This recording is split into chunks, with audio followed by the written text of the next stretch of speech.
Yan talaga si Mingming. Feel at home.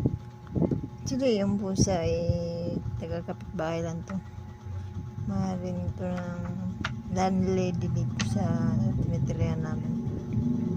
So, pinakain namin siya hanggang dito na siya palagi pumupunta every morning, every day. Pag nandito kami sa bahay. Grabe siya.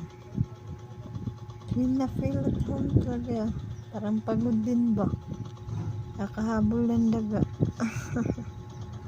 Mini. Pusang pareho sila ng amo nila Splak. Grabe.